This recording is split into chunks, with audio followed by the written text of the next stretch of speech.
Vamos dar sequência, né, à programação. A nossa programação agora prevê a palestra do professor Amilcar Tanuri, supersequenciadores, potencial de aplicação para o segmento diagnóstico. Para quem não conhece, o Amilcar é um dos maiores pesquisadores de HIV do Brasil, extremamente reconhecido por tantos feitos e uma participação tão ativa, principalmente focando nessas questões de aplicação.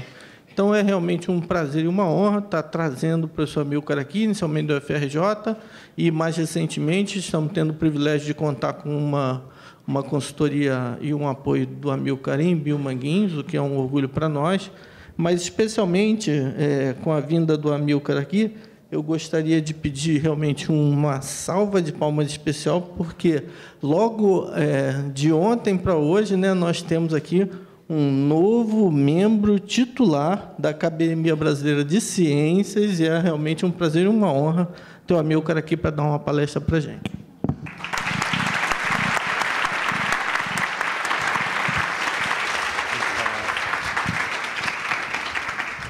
Assim o Toninho vai me deixar meio inibido, né? Não, eu queria fazer uma palestra meio assim, mais livre e também interativa com vocês, porque o tema que me foi colocado é um tema muito amplo, né? De grandes aplicações.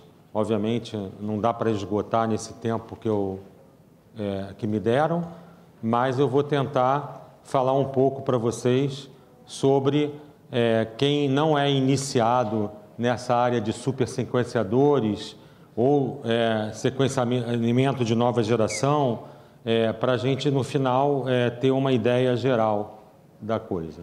Bom, isso aqui é o histórico, o timeline do sequenciamento, né? E o que foi acontecendo com o preço da sequência, né?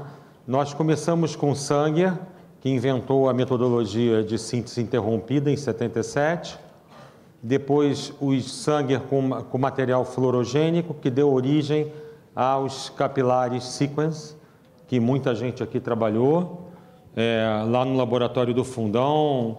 Acho que a Caride foi o primeiro sequenciador no Brasil, né? Aquele 310, né? Que era um capilar, a gente começou a sequenciar com ele, era amostra por amostra. Depois houve um salto quantitativo quando a gente usou o Megabase, que tinha vários capilares, 96, que deu condição do pessoal fazer o projeto Genoma Humano. Só para você ter uma ideia, foi gasto 2,8 bilhões de dólares para fazer o Genoma Humano no ano de 2000. Hoje, com sequenciadores de alta potência, o Illumina X tem, vocês têm na Fiocruz o HiSeq também, né? Você gasta uns $1.000 e faz o genoma humano inteiro. É impressionante, né? Esse salto aqui. Enfim. Bom, eu não vou gastar muito tempo, mas o sequenciamento tradicional é pelo método de Sanger, e vocês vão ver que muitas plataformas nossas que a gente utiliza também utilizam essa tecnologia, que é a síntese interrompida, e você usa DDoX ou qualquer outra coisa que bloqueie a síntese da molécula. E você vai conseguindo ler a sequência. Exemplos a gente chama NGS, né? A gente chama NGS o nome dessa tecnologia nova, que ao invés de você sequenciar clone por clone, tediosamente, você sequencia milhares de clones, milhões de clones ao mesmo tempo. Então, também eles chamam sequenciamento maciço paralelo. A coisa mais importante desses sequenciadores é o sequenciamento paralelo. O sequenciamento paralelo te dá a condição de conseguir muita sequência. Agora a gente não trabalha mais em centenas de sequências, a gente fala em gigabase, 10⁹ bases sequenciadas, certo? Então mudou a escala, né? Uma sequência de Sanger dá 1000 bases, então a gente mudou a escala para 1 milhão de vezes mais. Bom, aqui são exemplos de sequenciadores, não vou me ater aqui a melhor, que está mostrando a evolução desses sequenciadores.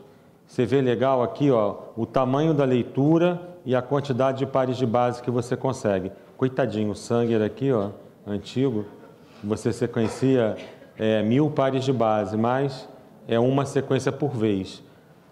Nós estamos falando aqui, ó, em Manguinhos nós temos o HiSeq aqui, eu acho que é o 2500RR, ADA, é esse?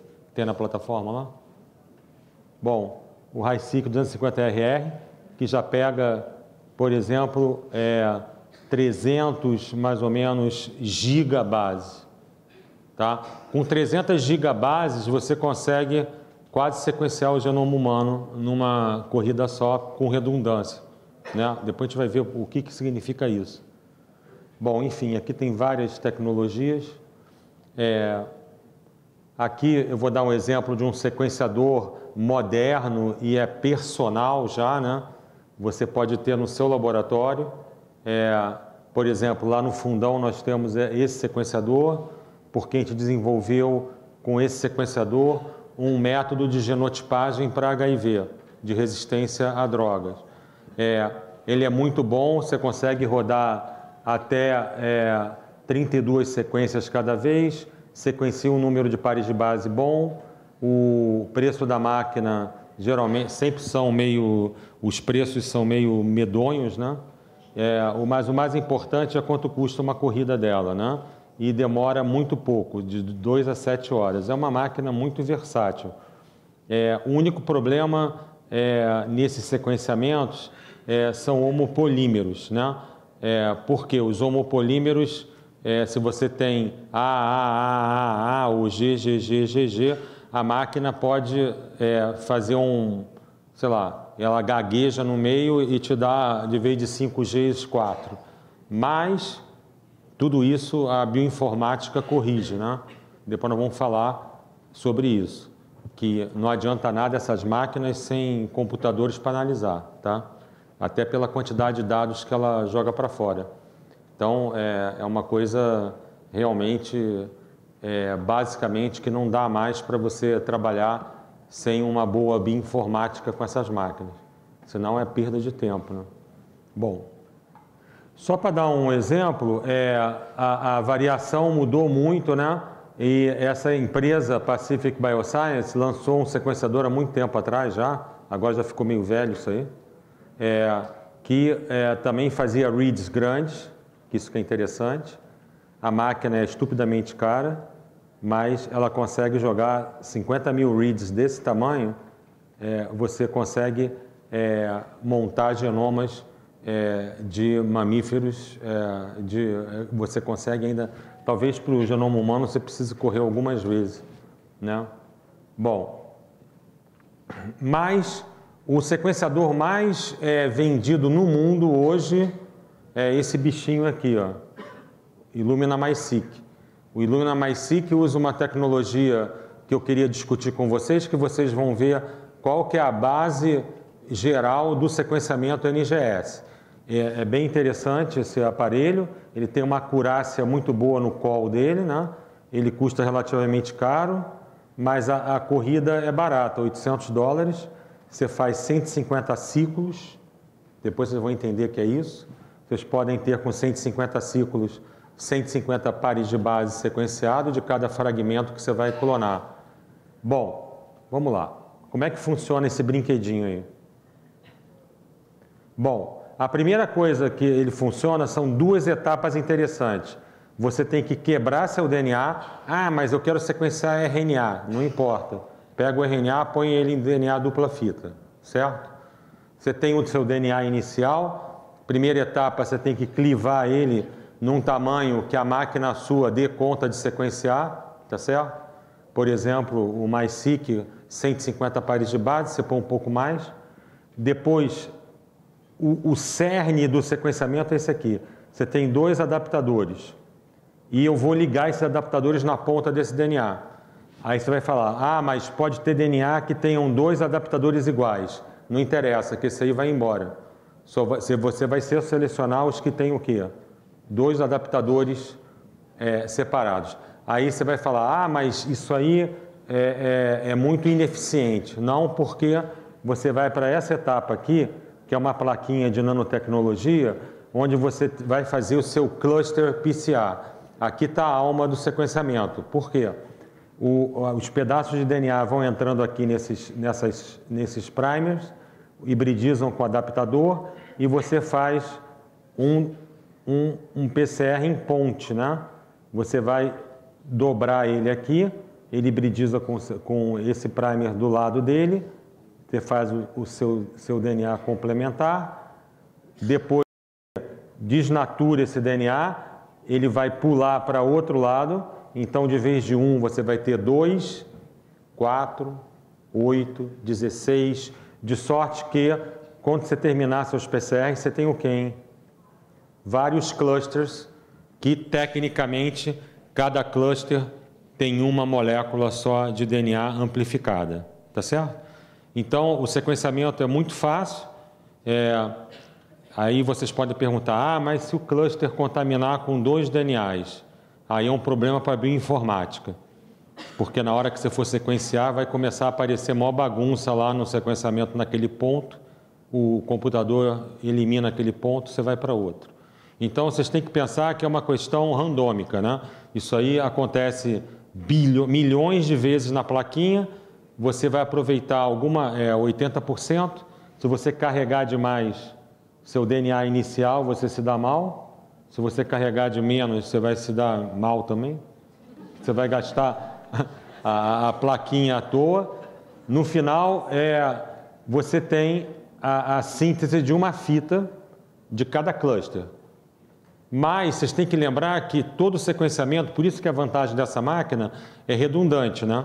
Bom, primeiro, como que ele é lido, né? Cada cluster você vai sintetizando com dideox. Dideox, na verdade, não, são nucleotídeos modificados. Desculpa aí a química que meio maluca, né? Todos eles têm ácido, né, na estrutura. Então, você tem um ácido aqui bloqueando o 3' e tem na base nitrogenada uma molécula fluorogênica, cada uma de uma cor. Quando você incorpora isso para a cadeia, e para você, aí se entrou uma citosina, você vai ter uma cor diferente de uma guanosina, de uma adenina. Aí você fala, como é que eu continuo a síntese? Muito simples.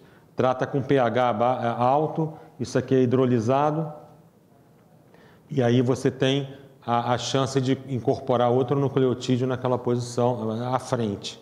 Então, sempre ele funciona assim. São vários ciclos de sequenciamento. Primeiro ciclo, incorporou um G nessa posição, mas no segundo ciclo incorporou um C e vai embora. Cada cluster desse é lido pela máquina de fluorescência que está ligada à câmara CCD. Você depois gera a sua sequência aqui no final. Ó, a sequência aqui embaixo, o computador interpreta. Isso aqui é o seguinte, na máquina da Illumina você tem condição naquele cluster de digerir a fita positiva e ficar só com a negativa. Aí você vai e sequencia a negativa de volta, tá certo? Para ver a redundância das duas fitas. Quando a fita dá redundância, você dá o call naquele buraquinho ali que você está sequenciando. Se ela não tiver redundância razoável, ele elimina também o computador. No final, você tem que lidar com toneladas de sequência. Eu agora vou fazer um parêntese aqui na minha apresentação sobre uma nova máquina que foi desenvolvida na China pela BGI e que fez esses sequenciadores modernos. Esse sequenciador é um sequenciador para fazer 200 gigabases em 24 horas. Para você ter uma ideia, eles estão vendendo a ideia de fazer o genoma humano com menos de $1.000, né? Que esse é o foco deles lá da BGI. Depois vocês vão ver a tecnologia. A tecnologia, os chineses compraram uma patente americana de uma empresa que consegue fazer o sequenciamento através de DNB, que o apelido é esse, chama DNA Nanoballs. De vez de fazer o cluster, eles fazem uma nanosfera de DNA, tá certo? Como que essa nanosfera é feita? Mesma coisa, você tem que quebrar seu DNA em tamanhos razoáveis. No caso deles, usam 200 pares de base, mais ou menos, 200 a 300. Eles vão ligar adaptadores nas duas pontas desse DNA, fazer uma circularização desse DNA e usar uma enzima interessante do bacteriófago Phi-X, que faz o quê? Ele pega ali a origem de replicação e fabrica milhares de sequências fita simples daquele DNA circular. Então ele faz um concatâmero, né? Ele faz esse concatâmero e não é por acaso que cada adaptador aqui, um com o outro, são sequências repetidas invertidas, que aí acaba formando o quê? A nanoesfera. Ela vai se dobrando, dobrando, dobrando. Você tem 1 milhão de cópias desse DNA aqui e ele fica na forma de quê? De uma nanoesfera. Tá certo? Então, essa nanoesfera tem um tamanho característico, ela funciona muito bem nessa faixa de 300 pares de base, depois a eficiência cai, depois nós vamos ver como é que o pessoal vai ler essas sequências. Aqui é pura nanotecnologia. Isso aqui é o quê? É uma plaquinha onde tem 100 milhões de buraquinhos, que por acaso é o tamanho de uma nanoball que entra ali dentro. Por que o DNA entra dentro dali? Porque ela é carregada positivamente. Então, o DNA entrou ali, está travado. E aí ele lava isso aqui e começa a sequenciar. Qual o método de sequenciamento? Muito simples. É um método de oligoligation assay. Qual o problema do oligoligation assay? Ele não gera sequências maiores do que 40 a 50 pares de base. Parece que os chineses fizeram para ler até 100. Mas a tecnologia é muito simples. Você ancora um primer ancorado aqui e aí você começa a sequenciar a sua sequência desconhecida. Olha só, você tem que ter milhares de primers aqui nessa ponta aqui que vai ligar aqui nesse ancorador, ele é ACTG. Para trás dele é qualquer sequência, é N. Então você vê a quantidade de primer, 4 elevado a 35. Você tem que ver quanto que tem que fazer de primer para rodar essas máquinas. E aí você faz a ligação, depois excita a máquina, vê qual a base que entrou naquela nanoball, depois você arranca aquele ancorador e vai para a segunda base chamar o call. Como é que é o segundo primer que usa? Ele é N no início e depois vem ACTG, aí você vê a segunda base e vai embora, até o final. Então, você tem vários ciclos de lavagem, etc. Obviamente, como o nanoball tem milhares de sequências repetidas, cada hibridização dessa e ligação, você tem um sinal que você consegue ver nas plaquinhas, né? E aí você vai lendo mais ou menos isso aqui, ó. Olha a vantagem do nanoball. Isso aqui é o Illumina Cluster. O nanoball, ele adapta muito mais bolinhas do que o Illumina. Então, no final, você lê muito mais clones, entre aspas. Qual que é o pecado dessa tecnologia? Ela te gera um monte de sequência que é 40 pares de base conhecido, um fragmento desconhecido e na outra ponta 40 pares de base. Isso para o bioinformático é moleza, né? Porque se ele tem a base do genoma humano, isso aqui é repetido milhões de vezes, você tem os overlaps, né? Então, você alinhou aquilo ali, você pega o genoma humano numa pancada só. Obviamente vai ter alguns buracos, depois você vai fechar. Mas o genoma humano, aí a gente já vai pensando em aplicações futuras. Eu tenho um caso de doença genética. Não sei nada sobre essa doença genética, né? Se ela é monogênica, poligênica, etc., gênica.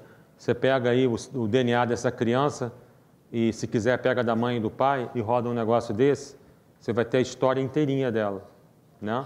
Você vai saber qual o gene que mutou, você vai saber, etc. O Martim depois vai falar a técnica aí de CRISP. Eu tratei uma célula com CRISP, que eu vou reinfundir no paciente, quero saber aonde cortou. Isso aqui te dá uma exatidão e uma precisão absurda, né? Então, enfim, se você cortou em outros lugares do genoma, que é um outro problema, você está com um tumor, você quer saber qual a expressão desse tumor para fazer drogas, usar drogas mais potentes, será que ele expressa PD1, será que não sei o que, etc. Aí você vai usar o RNA.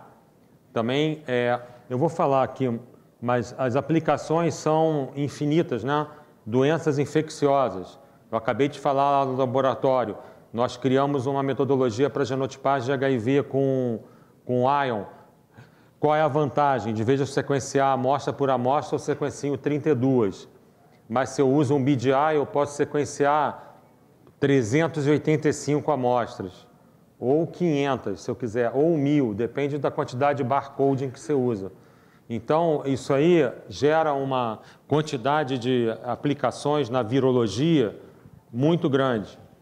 Exemplo, eu tenho o estoque de vacina de febre amarela de Manguinhos desde 37. Quero saber o que aconteceu com esse vírus. Eu sequencio eles todos numa rodada só. Eu fabriquei um lote de vacina de febre amarela. Será que ele é igual ao lote anterior? Eu não quero saber imunologia nem nada. Eu vou em cima do RNA dele. É a mesma frequência de mutação, é o mesmo vírus. Pelo menos eu posso falar isso. Se houve seleção de alguma outra coisa lá para dentro, ele vai acusar, né? Se contaminou com outro vírus, ele vai acusar. Tem um caso muito engraçado, quando eu trabalhei a primeira vez com o sequenciador do sangue na Inglaterra, o pessoal no laboratório estava com vários bacteriófagos M13. Aí ele falava, esse é MP8, esse é MP9, aquele é 14. Quando a gente sequenciou, eles tinham trocado todos os bacteriófagos do laboratório. Onde era 8 era 9, onde era 9 era 8. Então, quer dizer, o sequenciamento é mortal, né? Não tem jeito, né? Você sequencia o organismo, não tem... Você vai falar, não, você pode até questionar o sequenciamento, né? Mas que está ali, está, né? A última miscelânea foi lá no laboratório, agora recente, dengue 1, 2, 3 e 4. Nós sequenciamos, aí fomos vendo que os meninos estavam fazendo lá no laboratório. A cepa de dengue 1 era 2 e depois... mas a maioria acertou, mas teve algumas coisas. Então, olha só, outra coisa interessante é vigilância epidemiológica de patógenos emergentes e reemergentes. Nós vamos voltar e falar um pouco sobre isso, tá? E diagnóstico de doenças genéticas humanas. Isso aí já está sendo usado em larga escala, a gente tem que se coadunar com a ciência mundial, né? A genética está indo para isso aqui, né? Então, a gente tem que formar grupos, montar grupos para entender essa coisa, como se faz, para utilizar, tá certo? Vamos lá. Desafios. Para atuarmos na área de NGS, teríamos que ter pessoal especializado nas diferentes tecnologias de NGS e em bioinformática. Uma coisa anda com a outra, né? Sabe quanto sai de uma rodada desse BDI 500 em termos de dados? Mais ou menos uns 40 terabytes. Tá? Então, tipo, se você está usando um laptop, você estoura ele rapidinho. Então, você tem que jogar ele logo para um servidor, a sequência. Temos que adquirir uma boa infraestrutura de TI, né, para acelerar a análise das sequências geradas. Novas áreas limpas para rodar os ensaios. O maior problema nessas metodologias são contaminações cruzadas e validação de reagentes. Exemplo, o BDI... 20% da sequência que sai do BDI é o bacteriófago FIX. Aí você vai falar, pô, você sequencia a enzima que botaram lá? Não, porque para fazer a enzima do FIX, você tem um bacteriófago FIX lá dentro da produção. E aí aquela mínima quantidade que contaminou do bacteriófago vai lá para o sequenciador. Então, a primeira coisa que você tem que filtrar, o que é lixo, o que é sequência, né? Às vezes tem muita gente que trabalha com lixo, aí depois fica desanimado lá na frente, né? Já tem muitos casos desses, né? Nós vamos ver isso para isso aqui, ó, para esse projeto que a gente está querendo colocar com os sequenciadores que estão vindo da China. Nós gostaríamos de colocar um projeto de viromas de sangue dos doadores de sangue da Amazônia. Por quê? A Amazônia é o celeiro dos arbovírus, né? Os arbovírus mundiais estão localizados na Amazônia e pula lá para a costa oeste da África, o resto está ali, né? Então, você tem arbovírus, só que o pessoal brasileiro já isolou, deu 196, mas agora eu peguei um artigo novo, são 216 arbovírus conhecidos circulando aqui. Eles são isolados em todos os locais da Amazônia. Qual que é o problema? Esses arbovírus podem ser uma ameaça à transfusão sanguínea? Será que eles são? Se eles são uma ameaça à transfusão sanguínea, você vai ter que encontrá-los aonde? No sangue dos doadores. Então, a ideia do projeto é justamente essa. A ideia é irmos ao Hemocentro de Manaus, discutirmos com os pesquisadores, a gente já está começando, e pegar lá uma rotina mensal de amostras colhidas, né? Essa rotina mensal de amostras colhidas, a gente imagina fazer os pools de amostras e sequenciar com o sequenciador da BGI. Qual a vantagem do sequenciador da BGI? Você vai poder fazer pool de amostras muito maiores, porque a profundidade de sequenciamento é muito maior. Então, você pode juntar 26 amostras, 24 amostras, é bom trabalhar com múltiplo de 6, depois a gente conversa, mas a ideia é basicamente essa. Aqui o ciclo, né, desses arbovírus são muito complexos, né? Nós temos que tomar cuidado com várias coisas, mas o objetivo de Biomanguinhos e também do CDTS, de Manguinhos, é fazer um projeto que a gente consiga realmente passar por todos esses... tentar analisar o que está circulando na Amazônia nos doadores de sangue. Quando a gente fala doadores de sangue, você pode botar um parênteses aí, população em geral. Por quê? Nós vamos tentar usar os doadores aptos e inaptos, né? Então, a gente vai ter um retrato de quem foi lá doar sangue no Hemocentro. E a ideia é basicamente essa. A gente vai ter que purificar. O problema de fazer esses viromas é você acabar sequenciando só DNA genômico, né? Então, a primeira coisa é se ver livre do DNA genômico.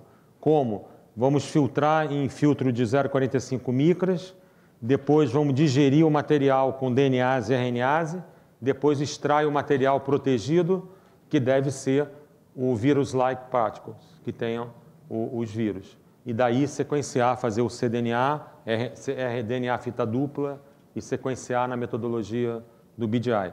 Então, a ideia basicamente é essa.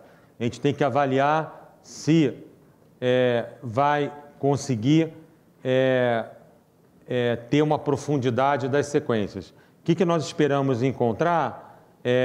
Muita coisa. Embora a gente use DNAs, etc., obviamente, nós vamos ter DNA genômico. Aí você vai falar, mas para que o DNA genômico? Vai encher o saco da gente. Nesse projeto, você pode conseguir alguns produtos secundários, além dos vírus, você pode conseguir quais os alelos humanos circulantes. Você vai perguntar, quais são os alotipos do fator RH no Brasil? Ninguém sabe. Agora, para que a gente pode usar os alotipos dos fatores RH no Brasil? Eritroblastose fetal, né? Mães RH negativa, casadas com pais RH positivo, a gente saber se o feto é RH positivo e vai precisar tomar a vacina a mãe na hora do nascimento. Cada vacinazinha dessa são milhares de reais. Então, se você conseguir, por PCR em tempo real, mostrar que o feto tem RH positivo, eu posso poupar, se ele for negativo, o feto, por exemplo, se o pai tem um traço de RH negativo, ele for negativo, eu posso poupar o monoclonal. Então, essas tecnologias bem simples, né, podem sair disso aqui. Por exemplo, quais são os alotipos de anemia falciforme, né? Etc, etc, etc. Por quê, gente? Porque as células fetais circulam na mulher grávida, né? Se você quiser ser super preciso, você pode, inclusive, isolar as células fetais extrai DNA só delas, ou faz direto tudo e depois separa. Enfim, mas as aplicações são bem grandes. No caso do viroma, gente, é um trabalho muito exaustivo de bioinformática. Você tem que pegar todas as sequências, tirar a sequência humana, depois parear as sequências, usar o GeneBank para localizar os reads conhecidos, separar reads não classificados, pegar os classificados, classificar os reads e depois só com os reads não classificados dá várias teses. Mas só com os reads classificados, por exemplo, teve esse trabalho do grupo do Amália Talente que fez junto com a turma do Craig Venter, né? Eles pegaram 8.000 amostras de sangue humana, tá? E fizeram mais ou menos... Ih, caramba, já vou eu de novo. E fizeram mais ou menos o que a gente queria fazer, né? Obviamente, quando eles sequenciaram, 90%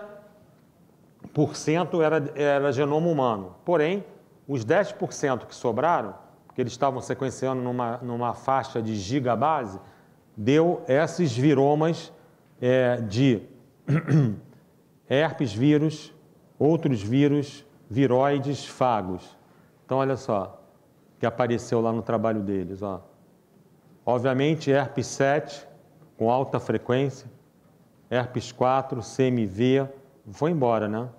Papilomavírus, HIV, né? Obviamente, muito pouca, né? Poucos prevalência, mas muito reads. Eles conseguiram fazer o genoma inteiro do hepatite C, hepatite B, etc. O que é legal desse projeto, que nós estamos pensando na Amazônia, além de tentar achar os vírus novos, nós vamos conhecer quais são as sequências dos vírus conhecidos. Por quê? Nosso NAT pega HIV, HCV e HBV. E se alguém pedir no Ministério que a gente faça contra HTLV, nós temos um painel da variabilidade do HTLV no Brasil, temos mais ou menos. Com esse aqui você vai ter total, né? Você vai ter muitas amostras HTLV com sequências completas. Acho que você vai dobrar a quantidade, porque na Amazônia tem muito HTLV1 e 2, né? Bom, enfim.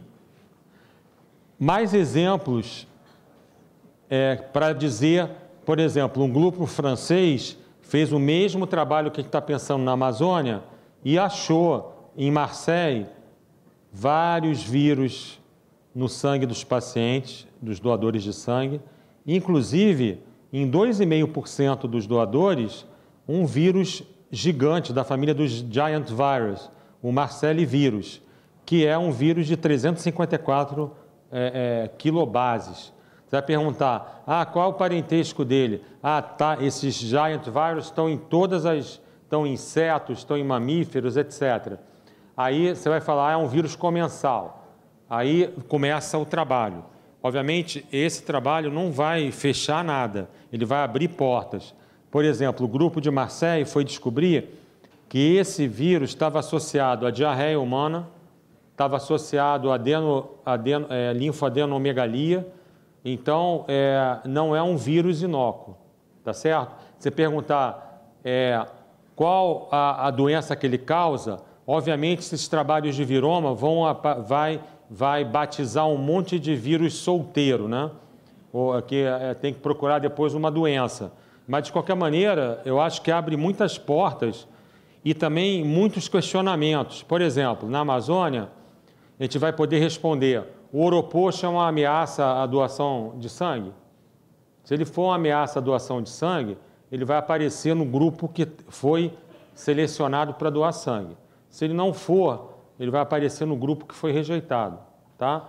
Quando a gente fala grupo rejeitado, todo doador de sangue vai e faz um questionário, quem teve rash, quem teve febre, são descartados, tá certo? Há uma semana atrás, etc. Então, você vai poder ver qual é a frequência nos grupos separados e ver qual que é a prevalência. Então, mais ou menos era isso que eu queria apresentar para vocês hoje. E espero que eu tenha contribuído aí para a discussão aí.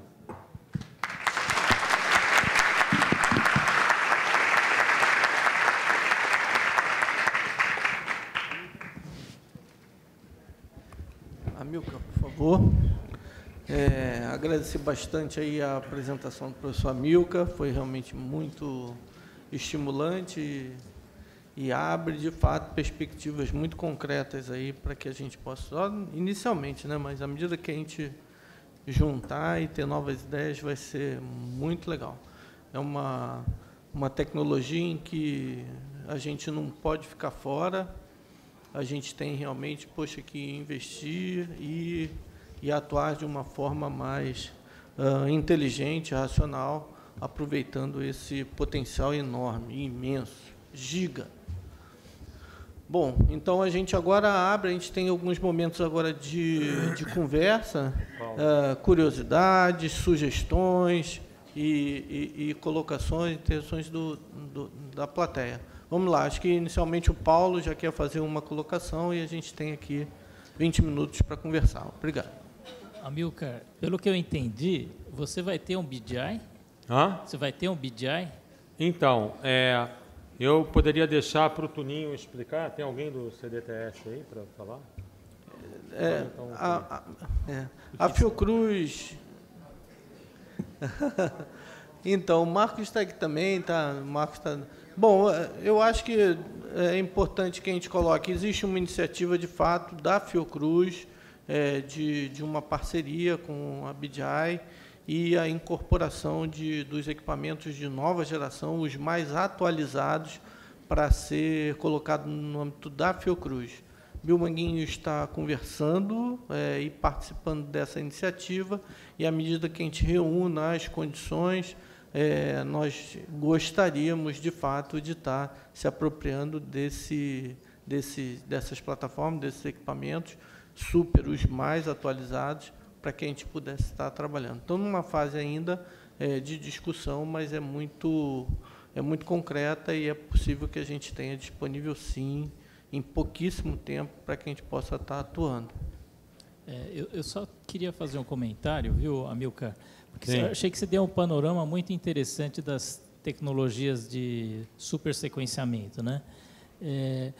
Mas lá no Butantan, a gente sequenciou a Bordetella pertussis e foi uma dificuldade imensa. Nós usamos todas as plataformas possíveis e a gente não conseguia montar de novo o genoma, porque tinham sequências repetitivas maiores que 1 KB. Tá? Então, nesse caso, na verdade, é um comentário para quem que não é da área e pretende fazer alguma coisa. Então, genomas que têm sequências repetitivas maiores que um certo tamanho, tem que resolver de outra maneira. E PacBio foi uma coisa que ajudou muito. Foi o único jeito que a gente teve para fechar o genoma.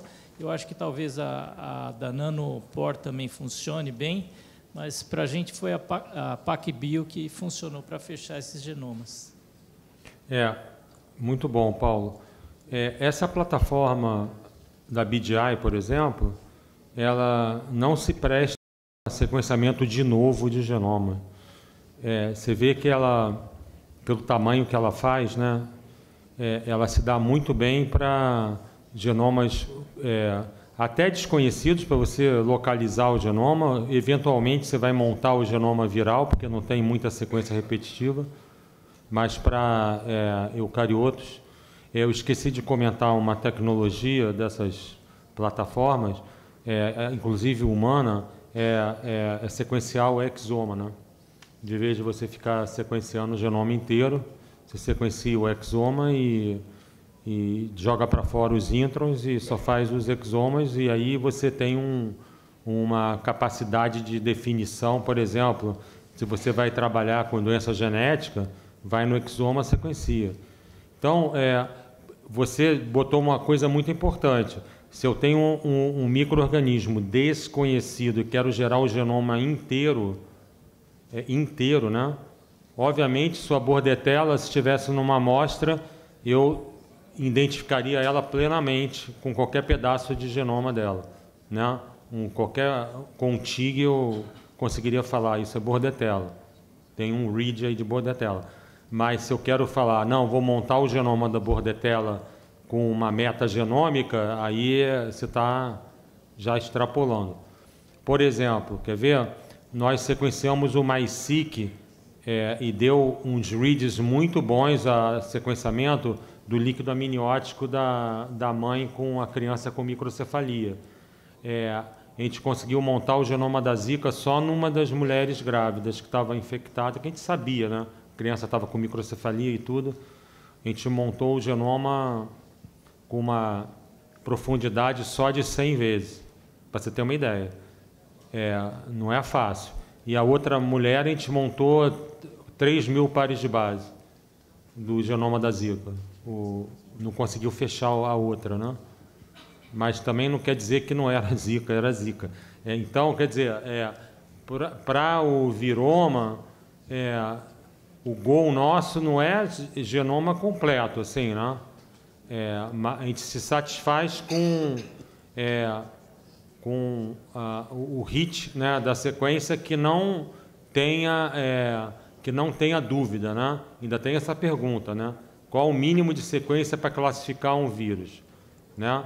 Um vírus, por exemplo, a gente fica confortável se sequenciar mais da metade do genoma dele na amostra. Se ficar só pedacinhos, já é desconfiado de contaminação, né? É só 300 pares de base, eu não tenho outra região do genoma, joga fora. Não é nada, porque você tem que ter pelo menos umas 3 ou 4 regiões com contig. Se pegar só uma região, você já desconfia já que possa ser alguma contaminação. Mais alguma colocação? Por favor, temos 3 aqui. Helena.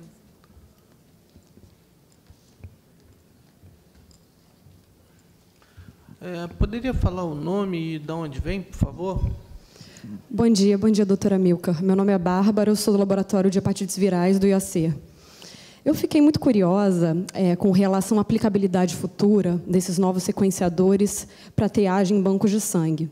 Eu estou dizendo isso porque eu voltei recentemente da África do Sul, um trabalho que eu fui fazer lá, e numa campanha de doação de sangue, eu tentei doar sangue, eu fui recusada por ser brasileira.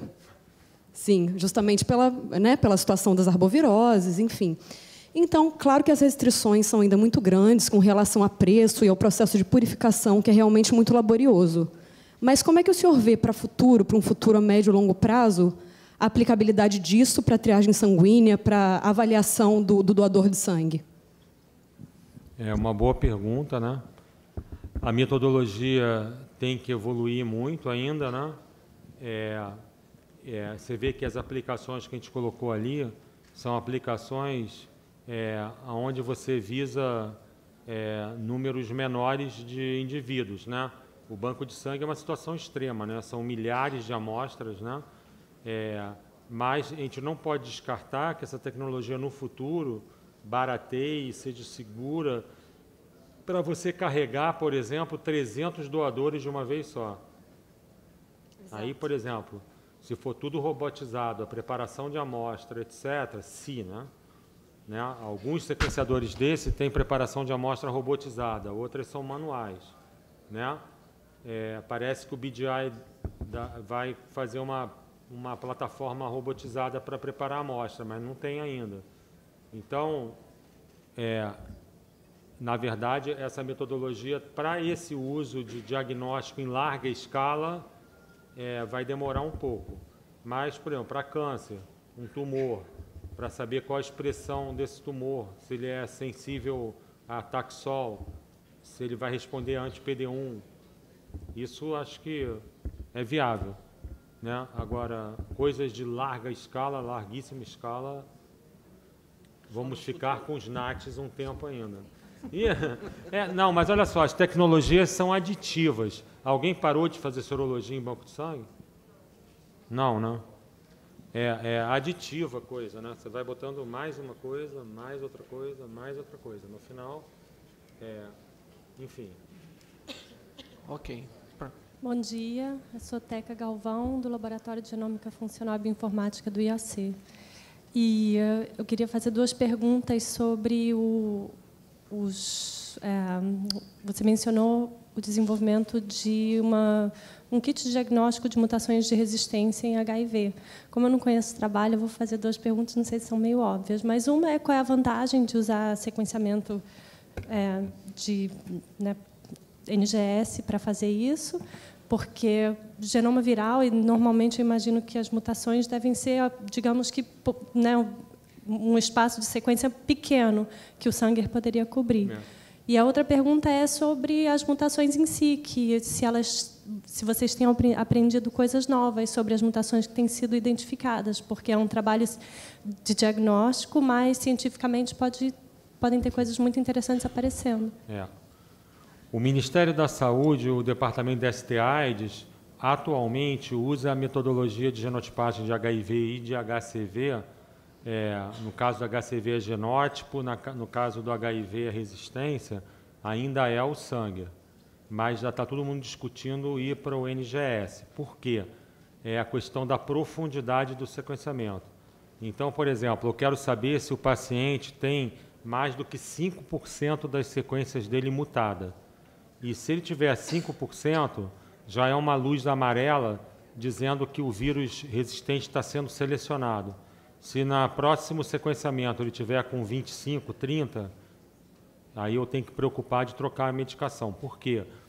Porque se eu deixar ele falhado durante um ano, a chance dele acumular 20 outras mutações e ficar resistente cruzado a outras drogas é maior. Então, respondendo, eu só te enrolei, né? Mas a resposta certa é qual que é a profundidade da sequência que você consegue. No sangue, se eu misturar 20% de sequência mutada, 80% selvagem, eu já não detecto bem. Se eu misturar 30%, já começo a detectar. E lembra, a gente aí dá o call como mistura, né? No sangue, né? Você vê os dois cromatogramas um embaixo do outro, você fala, sei lá, se é A e T, a gente põe C e T, a gente põe Y, por exemplo, né? Mas aquele Y para a gente é importante, quando traduzir vai falar que já tem a mutação de resistência ali embaixo. E aí o programa interpreta que você já tem uma mistura. Então, o grande lance do NGS é resolver as misturas.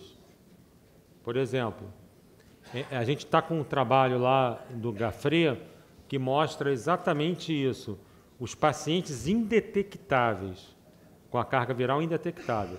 Se você sequencia o DNA integrado no cromossomo de HIV, você vai ver que aquele compartimento já carrega algumas mutações que vão aparecer depois quando ele falhar a terapia. Elas já estavam arquivadas lá dentro, mas elas estavam arquivadas em taxas de 5%. Isso você não vê no sangue. Então, a previsão, o nível de previsão de um sequenciamento desse é muito maior. Assim, te dá espaço de previsão, né? Não só de constatação da mutação, certo? Sei lá, tudo bem? Ok. E vocês têm as sequências, as mutações que vocês identificam estão em um banco? Sim, sim. Lembra, se você põe na internet HYDRA, H-Y-D-R-A, do Canadá, acho que é da British Columbia University. É um programa que pega os dados direto do MySeq e interpreta direto. Você nem olha ele. Você joga no HYDRA, ele já te dá quantos % tem de mutação, etc. Ele já alinha, já vê o barcode, já faz tudo. Já está tudo automatizado, assim. Quer dizer, para o HIV, né, é impressionante, né, a velocidade das coisas.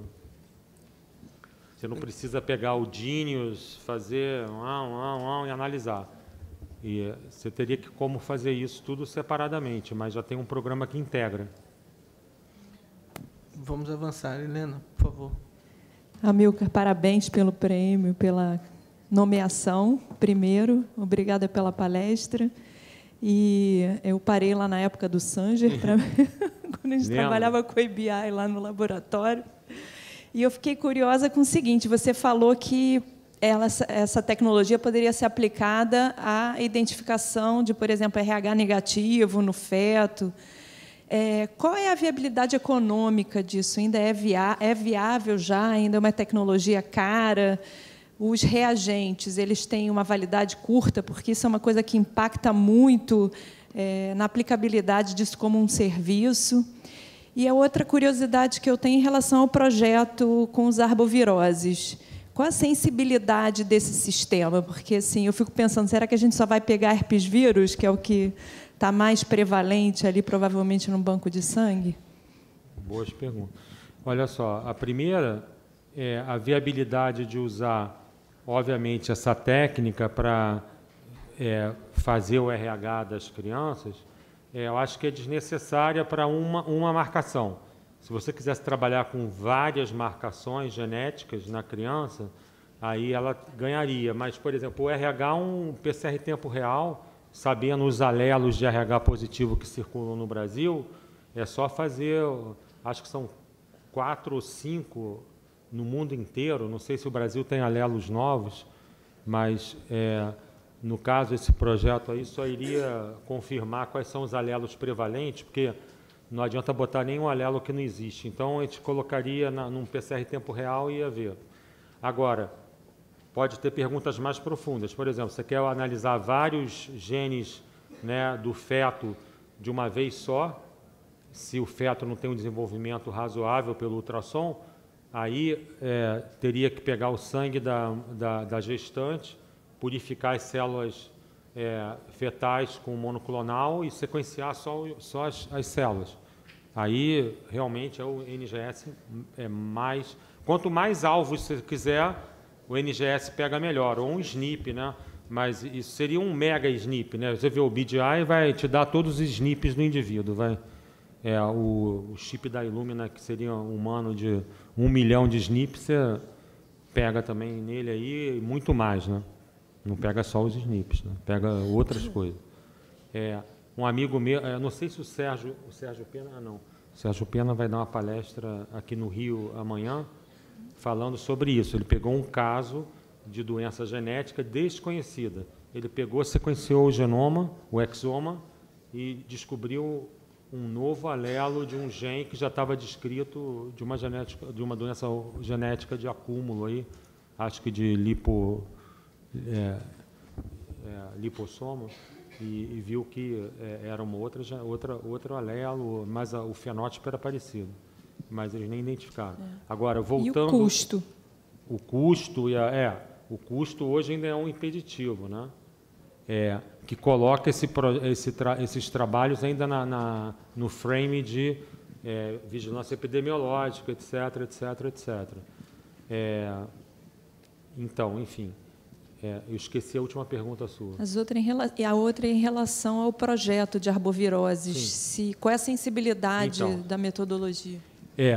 Você tem que fazer nesses projetos, que nem a gente fez lá num trabalho, esse trabalho do líquido amniótico da criança, da mãe, a gente contaminou o líquido amniótico com 1000 cópias de um HIV mutante lá que a gente tem no laboratório. E aí a gente procurava na banca lá da criança se sequenciava o vírus. Então, se você sequenciar o vírus, você tem uma sensibilidade, pelo menos, de pegar esse vírus naquela mistura toda, né?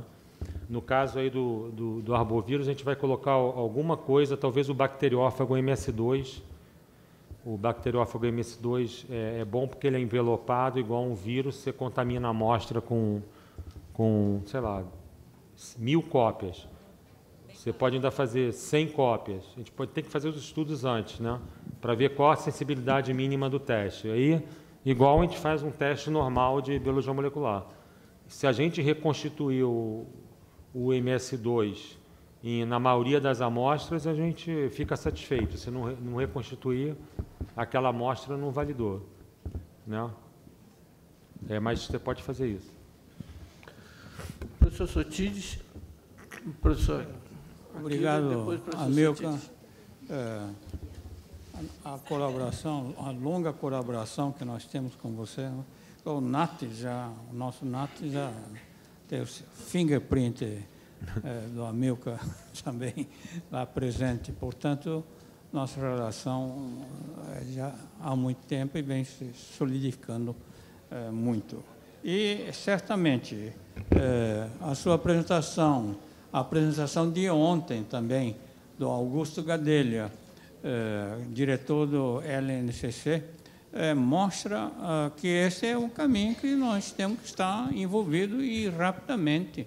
urgentemente, porque a imunologia molecular, a virologia molecular, a bacteriologia molecular, tudo está indo no nível de átomos. Enfim, sem isso, é claro que você fazer diagnóstico de um agente, assim, talvez não seja, mas vai chegar um momento que isso será colocado também, acho. Mas nós, certamente, hoje, temos que ter esse instrumento para fazer o trabalho que nós fazemos hoje atualmente, em várias frentes, não só nas novos agentes, novas vacinas, novos kits, mas no que nós já temos hoje para melhorar o que já temos hoje, o que ontem ficou muito claro a possibilidade de a gente fazer. Né? Agora, uma pergunta que eu queria colocar nesse processo, que você está fazendo viroma, arbovírus, não sei quantos, 8 mil doadores, tem algum problema ético envolvido nesse processo? Ou porque nos trabalhos de identificação ou pesquisa de doenças genéticas, coisa assim, tem muita coisa de ética envolvida. Não? E isso está evoluindo, está encaminhado bem, todos esses problemas? Isso é uma pergunta muito sensível, né? Basicamente, isso vai ter que ser discutido no Comitê de Ética lá do Amazonas. Talvez a gente passe por Manguinhos também, depois de passar por lá.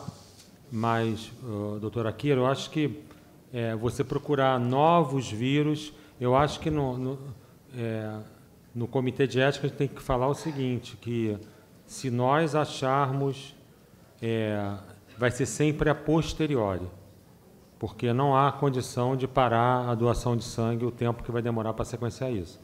Mas, no mínimo, a gente vai ter que retornar o dado para os hemoterapeutas lá de Manaus, do Hemoan, e eles vão avaliar se vão chamar o paciente de novo, etc.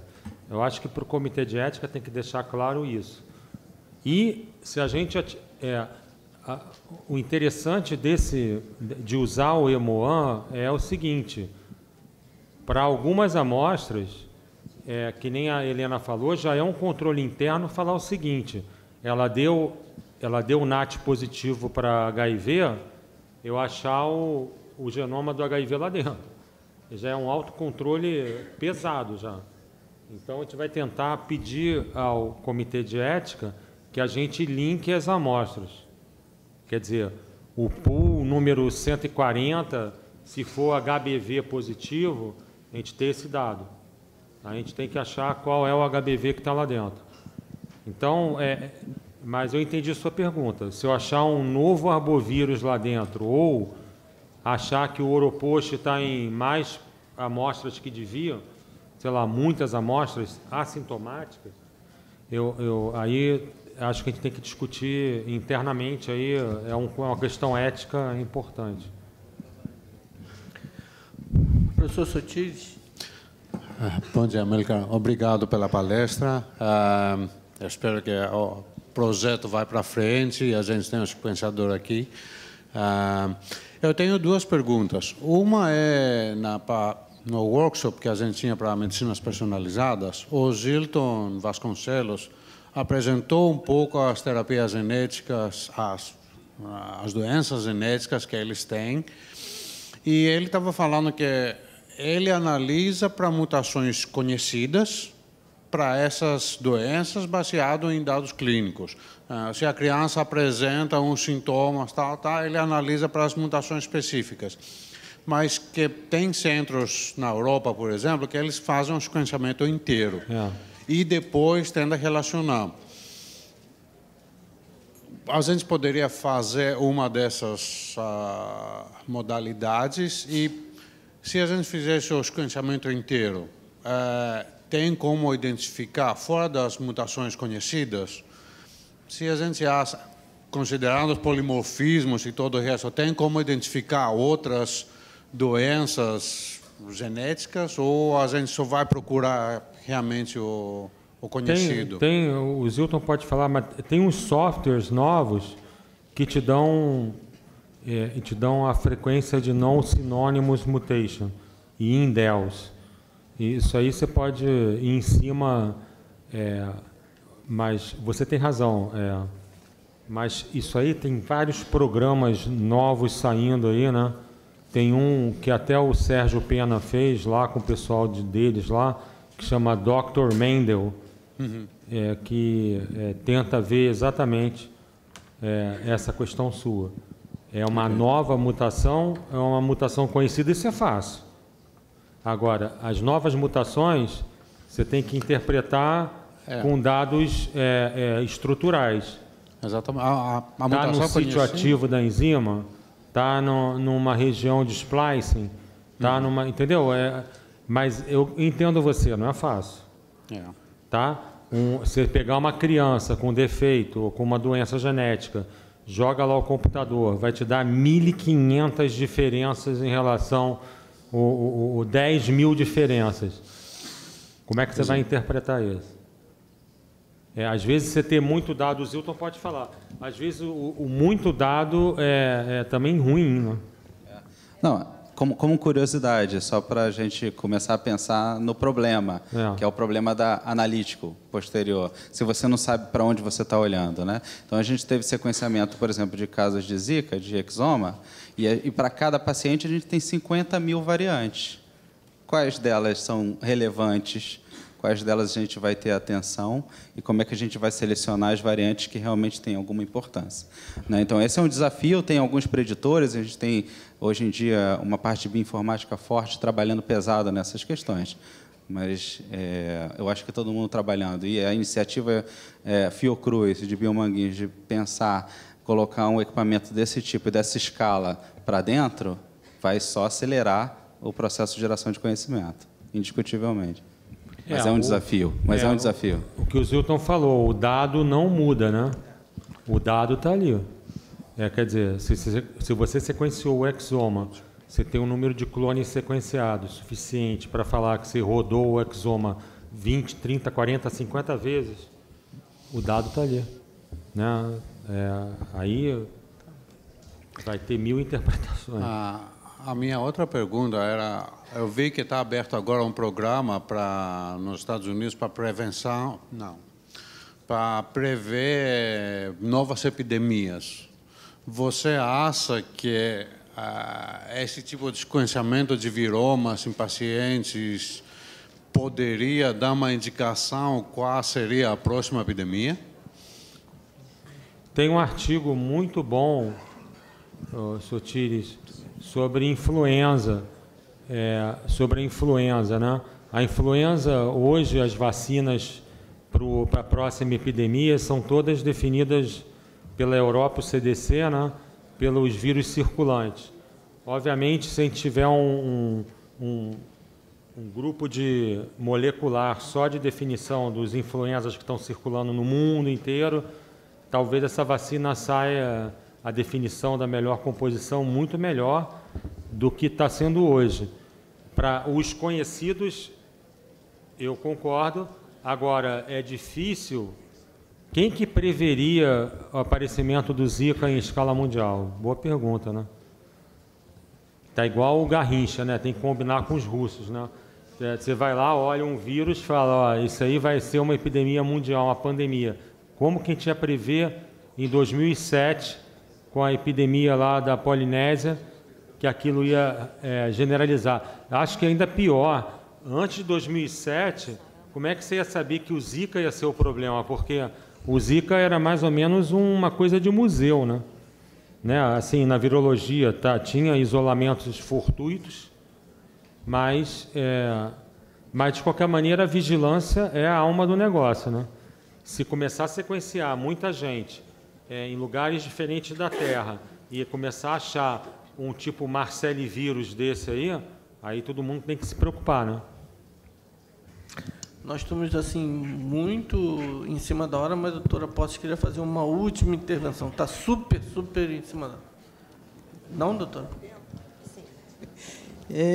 Eu queria parabenizar o Tanuri pela excelente apresentação e dizer que eu fiquei assim, muito impressionada, não só com os supersequenciadores, nova geração, sequenciadores NGS, mas fiquei também muito feliz de ver esse projeto do Viroma, né, na Amazônia, do doador de sangue, né, porque isso é um sonho antigo, né, esse projeto. Por quê? Né? A Amazônia tem mais de, como você bem colocou, 183, né, arbovírus, enfim, vírus transmitidos por antrópodes, né? E é o maior, é o grande diferencial que o Brasil pode fazer com relação ao mundo, né? O que eu queria destacar é que esse projeto do Viroma, ele não é só um projeto de interesse do Brasil, né? Mas é um projeto que coloca o Brasil no mundo, né, em uma área extraordinária. Então, eu queria, só um parênteses, a doação da BDI dos 2 sequenciadores veio num guarda-chuva desse aí, ó. E esses sequenciadores podem gerar, né, uma massa muito grande de informações, né, que podem permitir, inclusive, o que foi apresentado pelo Gadelha ontem, a questão, como a Kira colocou, a questão da inteligência e a Fiocruz artificial. tem uma vantagem competitiva. Por exemplo, tem muitos pesquisadores da Fiocruz trabalhando com populações indígenas da Amazônia. Isso seria o segundo trabalho que teria que ser feito. Qual é o viroma dos indígenas? Exatamente. Né, que estão lá. É extraordinária essa possibilidade. Realmente é um diferencial no mundo. Perfeito. Perfeito. Agradecer, então, ao Amilcar e umas palmas aí e encerrar a sessão. Obrigado.